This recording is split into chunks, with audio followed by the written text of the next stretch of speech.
first story is titled, Am I the a-hole for not allowing my sister to see my son because of something she said months ago? I have two older siblings, my brother 32 and my sister 33. I am 21 and I found out I was pregnant last year. Everyone was more than happy for us and congratulated us. Everyone but my sister.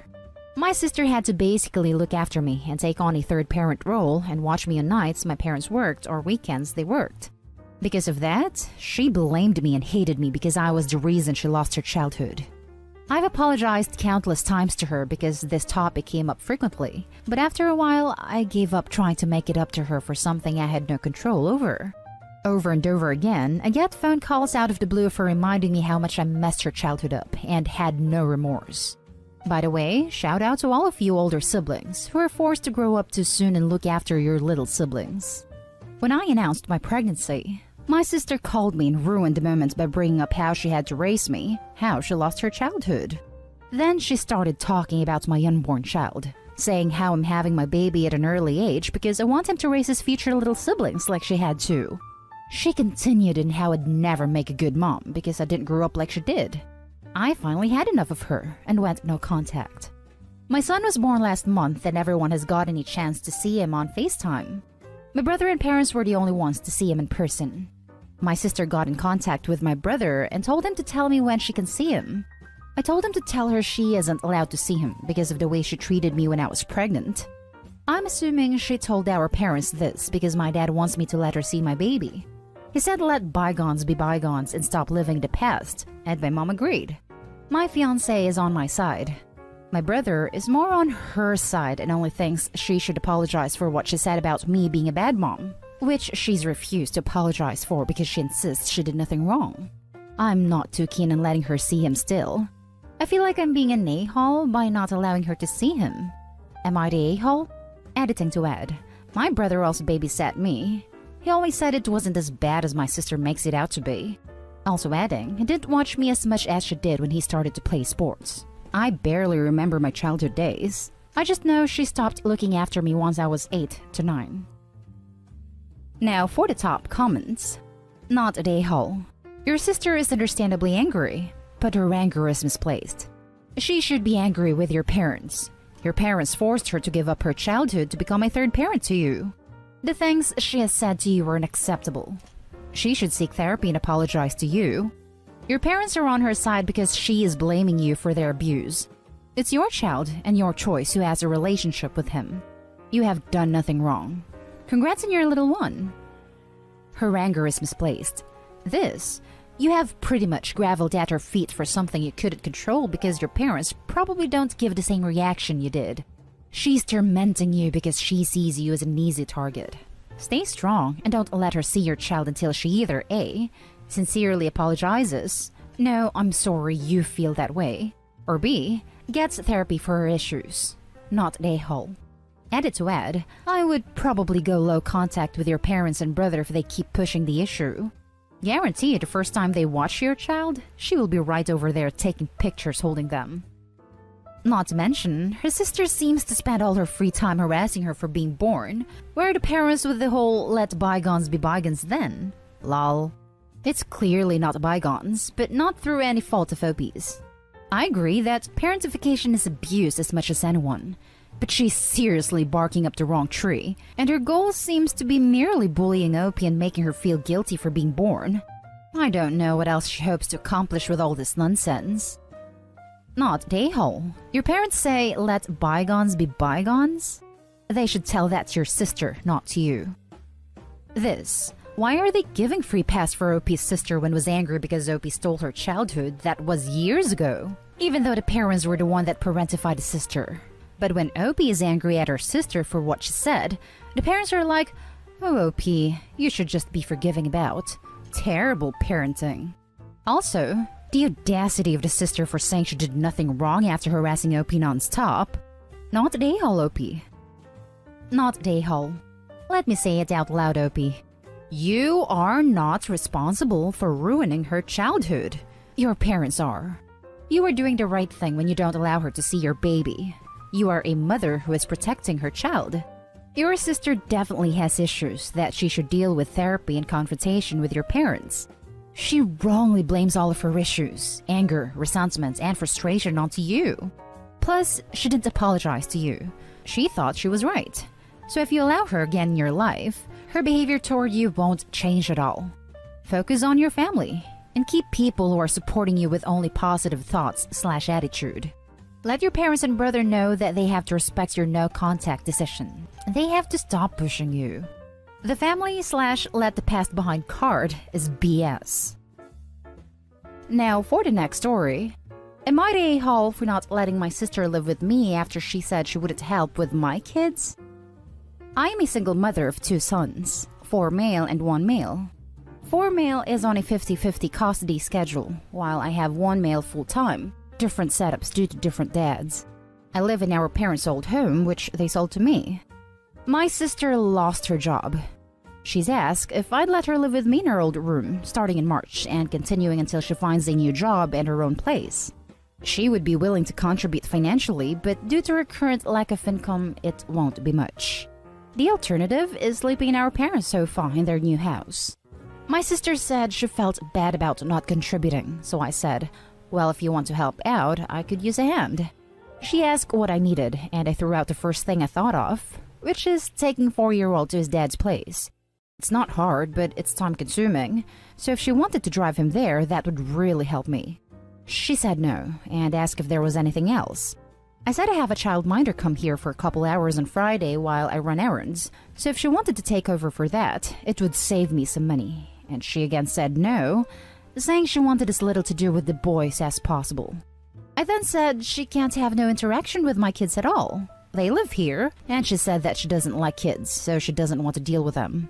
I asked her what she'd do if there was an emergency and I needed her to do something child-related as one-off, and she said that clearly that wouldn't be an issue because I've been doing fine by myself so far, and that my girlfriend, ex, or our parents could help. I then said that as none of those people live with me, I would like to know that in an emergency I could rely on her as she would be the other adult in the house, particularly as 4-year-old has been to A&D a few times recently. I made clear that I wouldn't take the piss, but in an emergency situation, I need to know that she'd help me. She said that I could rely on her, just not for kid stuff. I then said I'm not sure living together is the best idea, and suggested she talk to our parents again about taking their sofa. She asked if this was because of the kids, and I said it was. She said that I was unreasonable, as I wouldn't expect this from any other roommate, but that I was being an a-hole over a hypothetical scenario which could very easily never happen, and that I have plenty of support in the form of my ex, parents, and girlfriend, so I don't need extra help from her, and that it's selfish of me to ask and deny her use of her old room over it. I said it's my guest room, and I need to know that if she's living with me, I can rely on her in a crisis. She said it's not her job to parent my kids, and I said it's also not her job to hate kids so much that she wouldn't help with her own nephews while living with them. Am I the a-hole? Now for the top comments. She said that it was unreasonable as I wouldn't expect this from any other roommate. Yeah, because any other roommate would pay the required rent. So yeah, not the a-hole. Sister wants discounted rent and willing to pitch in with compensating responsibilities and can't even be relied upon in a family emergency. Then tries to guilt trip when OP says no. This makes sister an a-hole. If any stranger off the street tried to move in on those terms, they'd be laughed away. It's not her job to parent your kids, and it's not your job to give her a cheap or even free place to live. Not the a-hole. I think this comment is fair and balanced. Also, if it was a stranger off the street, OP wouldn't let them move in because of her kids. Not the a-hole. Not the a-hole. Any other roommates would be paying you full rent, their share of utilities, and pay for their own food. Unless she's willing to do that, she can't claim any other roommate status. And on top of that, I doubt she even wants a roommate. The next story is titled, Am I the a-hole for refusing to just skip a day of my commitment to 20,000 steps a day just to prove something to my sister-in-law? 5 years ago, I made a commitment to get at least 20,000 steps every day, and I've stuck to it every day. It hasn't been easy, but it's something that really felt important to me. I was fat and stuck in a very sedentary lifestyle and mindset. Making the commitment forced me to get off my butt, taking long walks and then picking up running, and overall being mindful of no longer being a lazy person. I've slimmed down, and I'm overall much happier and healthier than I was, physically and especially mentally. Other side effects are that my home is cleaner, I know more of my neighbors, I've seen a lot of great street art, etc. It's not something that really impacts my day beyond making sure I have the time, but for some reason, it really pisses my sister-in-law off. I don't make a big deal yelling, "Gotta get my steps in every day. Hey everyone, my steps, getting them," or anything. We were at the park with her kids. She asked me if I was still doing that silly step thing, and I said yeah. I felt pretty good about it. She said that she worries about me and how obsessive I am about it. I told her that I don't think I'm obsessive, that it's just part of my daily routine, like taking a shower or cleaning up. Well, she got all weird and started saying, "I bet you can't give it up for just one day. Just one day. See, you're addicted. It's an obsession. It's unhealthy." I told her that I'm not addicted. Again, the same way I'm not addicted to taking a shower or brushing my teeth. It's just a part of my lifestyle now. That I'm not going to give up and break my streak just to prove a point. That would be ridiculous. I suggested maybe she could join me and try it for a few days, and she went off saying that I was calling her fat. She went around pestering everyone in the family to challenge myself by taking a day off. She switched her tune, and is now trying to guilt me by telling me it's setting a bad, unrealistic expectation for my nieces and nephews. I think that's ridiculous, and obviously if I'm doing it, it's not unrealistic. Her biggest complaint is that, for the past few holiday meals we've had together, I make a big show of getting up and taking a walk afterwards, like I'm trying to prove something to someone. I told her that's pretty common, and that some families go on runs together in the morning for Thanksgiving or take a hike. She told me that I was effectively shaming everyone because they wanted to relax.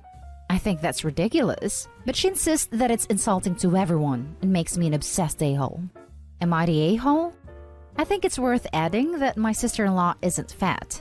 At least I don't see her as fat or overweight or anything. Also, I don't have an eating disorder and I'm not replacing one addiction with another, so please stop projecting that onto me. You people are trying to come up with these insane hypotheticals to try to gotcha me, because for some reason you want me to have an eating disorder.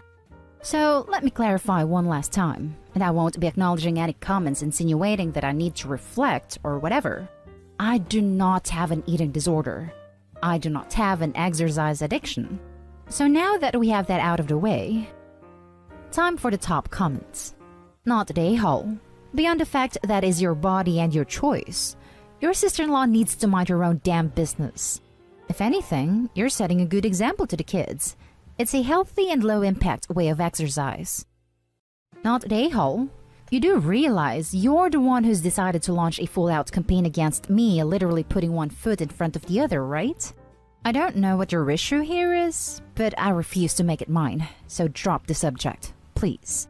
If she won't, then just reiterate that you're not discussing this with her, and block/mute/make alternate socializing plans, or be prepared to leave if she starts in as necessary. This is 100% about her insecurities, which is why she is accusing you of doing this to judge others, rather than because it is good for you. Not the a-hole. She got all weird and started saying, "I bet you can't give it up for just one day. Just one day. See? You're addicted. It's an obsession. It's unhealthy. Maybe she should go a day without drinking any fluids. I bet she can't give that up for just one day. She's addicted." Now for the last story. Am I the a-hole for not wanting my sister at my wedding? I'm a 20-year-old female from the UK who got engaged a year ago. My husband-to-be is amazing, and his family's also accepted me without any issues. The problem is my family. I grew up as the oldest, with one younger sister. We'll call her Abby. Now, whilst my parents deny it, Abby has always been the favorite. I don't fully know why, but from what I can tell, it's because she is more normal. She doesn't play video games. She doesn't watch anime. She's not nerdy, and she was popular in school. Aside from being the favorite, Abby also has a huge ego and always wants to be the center of attention. For example, my family went for a meal out to a restaurant for my 18th birthday. The whole time, the attention was directed on Abby, whilst I sat there mostly in silence, ignored by my family. Whenever I tried to speak, I was ignored or the topic was quickly redirected to my sister. I don't want the whole spotlight on me, but I at least want to be spoken back to when I'm trying to talk. I just drank a few cocktails and went to bed that night feeling a little hollow. It didn't feel like a celebration, just that I was obligated to be there to listen to Abby ramble on. A year later, I got engaged on the day after my 19th birthday. The next time I visited my parents, they took us out for a meal to celebrate the engagement. No Abby present. This meal was actually very pleasant, and I was hopeful for a better relationship with my parents. However, by the next visit it was back to normal. And by that point, my sister was in a relationship, which was short-lived, so the attention was on her and her boyfriend. Every single visit after that has been about my sister, her boyfriend, or her breakup from said boyfriend. Me and my future husband are now planning our wedding. We intend to have the wedding in a few years when I've graduated and the virus has passed, but have begun formulating a guest list, color themes, etc. My sister is already beginning to pose an issue. She expects to be a bridesmaid, but is refusing to accept the dress color I've picked. I also intend on letting the bridesmaids pick their own dresses so long as they're the same color. My sister refuses this also, and expects me to buy her an expensive luxury bridesmaid dress. She's also nitpicked at other things and speaks as if the wedding is for her. I don't want her to come if she's going to cause problems or become the center of attention. This wedding is the only day I want specifically for myself and my partner. However, I know it'd cause an uproar in my family to not allow her to come to the wedding or to not have her as a bridesmaid. I'm not sure what to do. And whilst my partner and his family say it's my choice and not to worry, I still fear the conflict that may arise if I chose not to let her come. Or if I'm being unreasonable and should give her a chance. Am I the a-hole? Now for the top comments. Not the a-hole. Your wedding, your guests, your decisions. If the people asked don't like them, then they have two choices. Accept and come, or don't accept and don't go. It's very simple. I would explain what you want. And if she doesn't want to join in, then explain she wants to be a bridesmaid and can just be a guest and sit with everyone else. Or not come. I'll keep that in mind. Thank you for your response. It's not easy where family is concerned. My wedding was just me, my missus, and two friends. We didn't invite family as they had started to interfere, and it was getting bigger than we wanted. My mother-in-law never said congratulations, and has always been a bit funny about it to me. But my wife enjoyed the wedding, which is the main thing in my opinion. Yeah, I just want it to be amazing for my partner and I, and to splurge a little on the honeymoon. However, are using it as an opportunity to invite overseas friends to join us. We never wanted to have a big wedding and won't go near to my max limit of guests. And all our friends are introverted and only louder and open when with people they're close to. My sister is the outlier. And that's the end of this video, folks. As always, leave a comment and hit like and subscribe. And if you want more of this content, turn your notification on to get updated on the latest videos. And I'll catch you in the next one. Stay safe.